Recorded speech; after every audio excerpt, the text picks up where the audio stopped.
Welcome to the MacMillan Report. I'm Marilyn Wilkes, your host, and our guest is Jonny Steinberg, a South African writer and scholar from the University of Oxford. He is at Yale as a visiting scholar in the Council on African Studies at the MacMillan Center. Professor Steinberg is the author of several books that explore South African people and institutions in the wake of the transition to democracy. Two of them, Midlands, about the murder of a white South African farmer, and The Number, a biography of a prison gangster, won South Africa's premier nonfiction award, the Sunday Times Alan Paton Award. Today we'll talk with Professor Steinberg about his book project on Nelson and Winnie Mandela's marriage. Welcome, Professor Steinberg. Thanks, Marilyn. Let's begin with an overview of the project. Tell us about it. Well, it's about South Africa's most famous and iconic marriage, probably between its two most recognized people. Both larger than life, both played formidable roles in recent South African history and were married to one another. And I guess the premise of the book is that what happened in their marriage and what happened in their respective public careers is very closely connected. So it's an exploration of a marriage and two political lives and how they grew from one another. Now, I know you've looked at a lot of different people and institutions in South Africa and have written books about some of them. So I'm curious what led you to Winnie and Nelson. Quite different to anything I've written before. I've usually written about ordinary anonymous people and tried to tell big stories through ordinary lives. And in a way, this is the opposite. This is to try to show how the small textures in life emerge from what big people have done. So in a sense, it's an inverse of what I've always done before, and a challenge that I'm looking forward to. But what struck in your mind? Okay, I'm going to look at their marriage. How did you get to that point? I'm curious. Well, at the beginning, I was actually embarking upon a book about Nelson Mandela only, and a short way into the research realized that it was quite difficult to tell a story about him without also telling a story about her. From his perspective and the perspective of his politics and his career, I think that his marriage to her was formative and shaped so much about what he did in the world. And realizing that the marriage was so much part of the story, it dawned on me that I should write a book about the marriage. She's also, an enormously controversial figure, but an extraordinary figure. Yes. Probably the best known South African woman. And I wanted to give her story its due. I didn't just want to tell a story about him. I thought that for a number of reasons, the story about the marriage was the right one. Right. And how do you get at the research? Because obviously a marriage is a very private kind of thing. How do you get into that to see what their marriage was really like? What are you doing to kind of do the research? Well, one very important source are the letters that they wrote to one another. He was in jail for 27 years, and during that time of separation, they wrote to one another a great deal. And letters are not a transparent window into what somebody is feeling or into a relationship, but they tell you a great deal. And some of those letters are immensely powerful. Some of them are some of the greatest love letters ever written, between two people who were passionately in love. They were only together a short time. They met in 1957, married a year later. 3 years later, he was on the run and in hiding, and then in prison. Right. And so there were these 3 years of passion and romance, which were receding into memory, into history. They were thinking about them all the time, more and more nostalgically, more and more idealistically. And all of this is contained in this very powerful correspondence. So that's one source. Right. Another are, I'm looking for all the remaining people who knew them at every stage of their marriage, from when they met in the late 1950s. They were both very striking, very beautiful people. He was a very famous person. When they got together, it caused a splash. They were treated like celebrities in a way that no other South African political figure ever was. They really... they were the beginnings of political celebrity, of real glamour, and people remember them very vividly.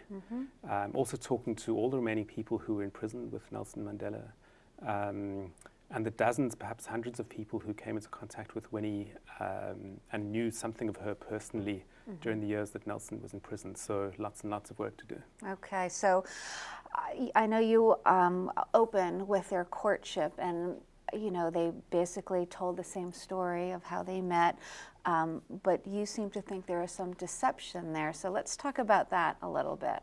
Their story versus the reality. Well, it's amazing that by the end of their lives, they disagreed on almost everything. But one of the few things they agreed on was how they met. And the story that they agreed upon wasn't entirely true. The story that they both told was a very classically gendered story of an older, powerful man and a young, naive, and beautiful woman. He was 38 when they met. He was a lawyer. At that stage, there were only 60 black lawyers in South Africa. It was a big deal to be a lawyer. And he was also increasingly becoming the most famous anti-apartheid activist in the country. He drove a very flashy, flamboyant car, a green Oldsmobile. He wore very, very expensive tailored suits. He was a great public figure. She was much younger than him. She was 22 years old. She had just come to Johannesburg, having had a rural upbringing. And she was stupendously beautiful. That's what everybody remembers about her. And the story is of an older man seducing a younger woman. He fell for her beauty, she fell for his power, and an old gendered story rolls on. But if you look at the letters that he was writing to her from prison 10 years later, you can see that something else was actually going on. At one point he says, "I don't know if I'm free to remind you of this, but you actually courted me. You went after me." In other letters, one discovers that she was seeing somebody else at the same time and was playing the two men off each other. So she was a much more savvy, powerful, self-confident person than the old story suggests. And it seems as if something very special was happening between them, which they perhaps didn't have the words for. And that was the idea of a marriage as itself being a spectacle, a political spectacle. And you have to transport yourself back to 1950s South Africa to see the enormous political import, the political power of seeing two well-heeled, enormously confident, beautiful black people together. It sent a political message which they understood, and which many others perhaps didn't. So I think even in these very, very earliest years, they were forging a political partnership, and it was hidden by the old gendered story that they told. So do you think that they knew that from the very first beginnings, that they would be held as an example? I think it was more a question of intuition and instinct than real knowledge that this would become the country's most famous and important political marriage. I think that they both just had an intuitive sense of political celebrity and its deep seriousness and its deep importance, and that's part of what drew them together. So let's characterize their marriage for us. I mean, they spent 30 years apart, 3 years initially together, then 30 years apart. I'm curious how you sustain that kind of marriage. Was she able to visit him at all in prison? Well, at the beginning, the contact between them was very restricted. She didn't see him at all for the first couple of years. Then she was only allowed to visit him every 6 months, very, very briefly, in circumstances where warders were listening in on their conversations and watching them. They were permitted to write to each other, but very short letters, and which censors would read first. So for many, many years, there was no contact between them in privacy at all. And the result is that they often had to speak to one another in code. And part of my work is to try and decipher this code and get a sense of what they were really saying to one another. One of the most interesting was about fidelity. He became aware fairly early that she was sleeping with others and had to decide how to respond to this. But that was not public knowledge, I imagine. Well, it was the subject of a great deal of gossip in the liberation movement. Many people around them were speaking about it. The security police made sure that he knew. They wanted to hurt him. They wanted him to know anything that might damage him. And there are a couple of letters where you can see him subterraneanly, way sort of between the lines, saying, I understand that you're a young woman and that I'm away indefinitely, but let us remain committed to one another politically. You can always almost see the sublimation happening as sexual fidelity being replaced by political fidelity. Right. I don't think he was ever comfortable with it, but I think that he understood it. Right, right. And I am curious, so if that is going on and there's gossip about their marriage and he is still in prison, what was it like in South Africa in terms of that partnership? How was the outside world looking at their marriage? Well, what became of their marriage was really Winnie's doing. She could have disappeared into obscurity. Mm-hmm. The South African government made her life absolute hell. Mm-hmm. She'd put her children in school and they'd put pressure on the headmaster to expel them.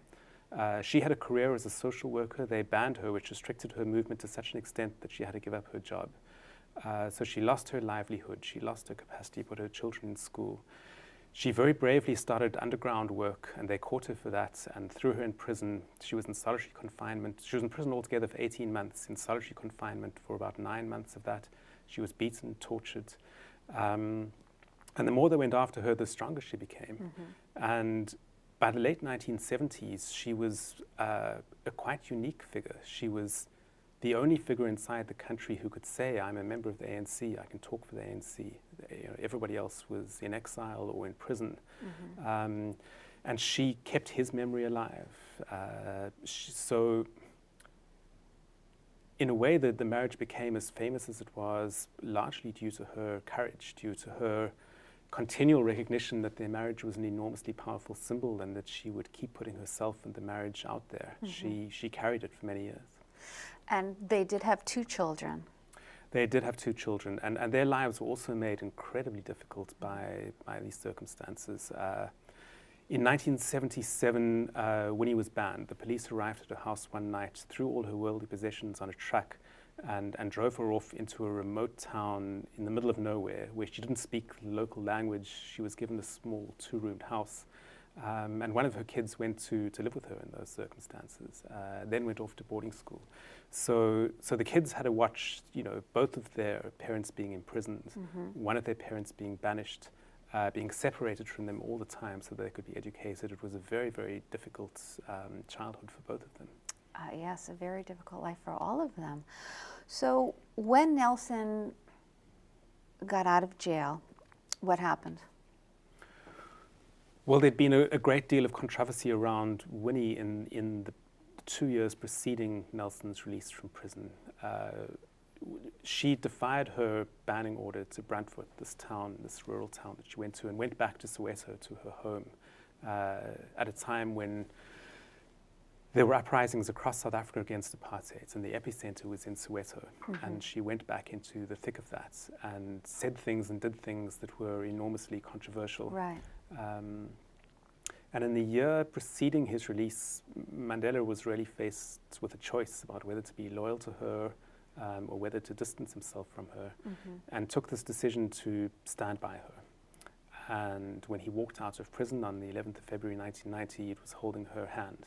And they both showed their fists to the world. They were together, they were united and strong. Mm-hmm. And then their marriage unraveled over the following 2 years. Right, it was short-lived. Yeah, and I guess that's, given all that had happened over the previous 3 decades and their very limited capacity to come together and talk things through and work things out, in a way it's not surprising. They'd both been through 1,000 lifetimes. Right.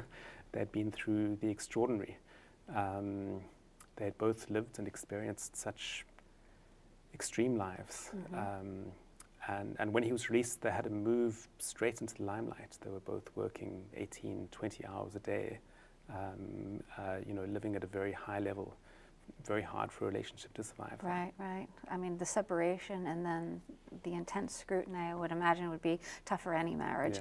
Yeah. I am wondering, because they did end up divorcing, as you had said, their values kind of also grew apart too. Can you talk a little bit about that? Well, it's common to say that their political values are now directly opposed to one another. Mm-hmm. Nelson Mandela is famous for forgiveness, for reconciliation, and for saying, we know what happened in the past, but if we're going to build a future, we have to find a way of putting it behind us. Winnie is famous for saying that she doesn't forget any of the hurt, that she hasn't forgiven any of the hurt, and that she will not. So yes, in a sense, their political values drifted. Mm-hmm. I think the fact that they're both speaking to an eternal question, which is, what do you do about the past? Do you forgive what happened there? That's a question that we all face all the time, and that's what they addressed. And I think that as a result, they'll both be remembered for a long time. They were both speaking to a universal, eternal question, and maybe an unanswerable question. And they both gave such definitive, such powerful answers. And the sense that these two opposing answers were housed in one marriage, and in what happened between two people makes it a very attractive marriage to write about. Attractive marriage for somebody who writes about politics to write about. Right, right. And after they divorced, did they still work together on some level politically? No, they became increasingly estranged. When Nelson Mandela became president in May 1994, Winnie Mandela was given a junior position in cabinet, but was fired from it quite quickly. And from there on, they drifted further and further apart. After Nelson died, Winnie became very close to the leaders of a new radical populist opposition movement. So she remained a member of the ANC, but an increasingly skeptical one. So what do you think their partnership's mark left on South Africa? Well, in a sense, they bookend the unfinished business, the unfinished controversies of the way apartheid ended. In South Africa today, there's an enormous debate which grows fiercer every day about whether the ANC conceded too much, about whether white people got away with too much. And in a sense, those two are emblems of that very, very live debate, it's probably a debate that will last for another generation or two, and they will keep symbolizing it. Okay, well, thank you very much for being here with us and sharing your work. Thanks, it's been a pleasure. For more information about Professor Steinberg and his research, please visit our website at macmillanreport.yale.edu. Be sure to join us again for another episode of the MacMillan Report, made possible through funding from the Whitney and Betty MacMillan Center for International and Area Studies at Yale.